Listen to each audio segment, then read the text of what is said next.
விசுவாசிகளை இந்த மாதத்தில் நீங்கள் தெரிந்து கொள்ளுங்க. உங்களுக்கு இது சோதிக்கிற மாதம். உங்களுடைய கனிகள், உங்களுடைய அபிஷேகம் என்ன மாதிரி ஒரு கர்த்தர் பயன்படுத்துகிறாரு. கர்த்தர் தானே பயன்படுத்தணும், நம்ம பயன்படுத்திட்டோம் அப்படின்னு போனால் ஐயோ பார்த்துக்கோங்க, காத்துக்கொள்ளுங்க.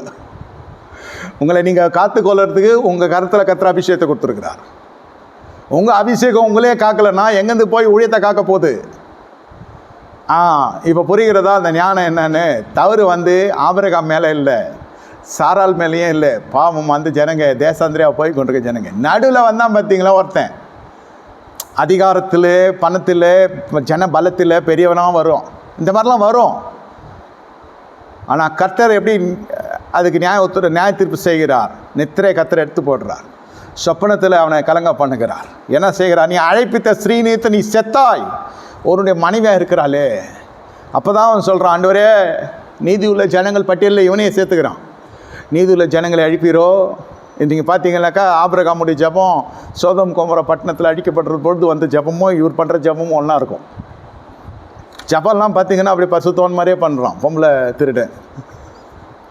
இந்த பொம்பளை பழக்கம் இருக்கிறவங்கலாம் ஜபம் பண்ணுறது பார்த்தா தீர்க்கதரிசி மாதிரியே இருக்குது. அவன் சகோதரின்னு அவன் சொன்னானே, உத்தமத்தோடு சுத்தமான கைகளோடு செய்தேன். சரி, உத்தமத்தோடு நீ செய்தாய் என்று நான் அறிந்திருக்கிறேன். நீ எனக்கு விரோதமாய் பாவம் செய்தபடி உன்னை தடுத்தேன். இது தேவனுக்கு விரோதமான பாவம், எனக்கு விரோதமான பாவம் இது. கர்த்தர் சொல்கிறார், நீ அந்த மாதிரிலாம் செய்யாது இருக்கன்னு அவனை தடுத்தேன். ஆகியால் நீ அவளை தொட உனக்கு இடம் கொடுக்கவில்லை. கர்த்தருடைய கிரியை சொல்கிறேன். என்ன, அந்த மனுஷனுடைய மனைவியை அனுப்பிவிடு. இதில் இந்த அபிமேலக்கின் ஆவி பெற்றோருக்கும் வந்துடும். சில சமயம் சின்ன சண்டை தான், இதுங்க வண்டி பேசி கூட்டின்னு வந்துடும் அந்த பொண்ணுங்களெல்லாம்.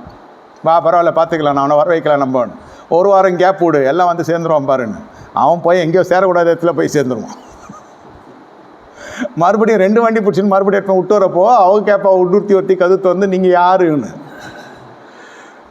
தேவையா இதெல்லாம்? அந்த மனைவியை அவன் புருஷனோட வாழ விடுமா? உங்கள் ஈகோலாம் இதில் காமிச்சு பொண்ணு லைஃப்பை ஸ்பாயில் பண்ணாதீங்க. அது புருஷன் பொண்டாட்டி சலசலப்பு கொஞ்ச நாள் சரியாயிடும். 3வது மனுஷன் உள்ளே போகிறப்போ, நானாக 3வது மனுஷன் பெற்று வளர்த்து தடுப்பூசி போட்டு படிக்க வச்சு ஆளாக்கி உருவாக்கி இப்போ பெண் கை நிறைய எல்லாம் செஞ்சால் கூட சில நெட்பமான பகுதிகளில் நம்ம தலையிடக்கூடாது. கேட்டுக்கொள்ளலாம். ஆனால் போய் நம்ம ஆக்ஷன் எடுத்தோம்னா ரியாக்ஷன் வேறு மாதிரி இருக்கும். பிரச்சனை பெருசாகிடும்.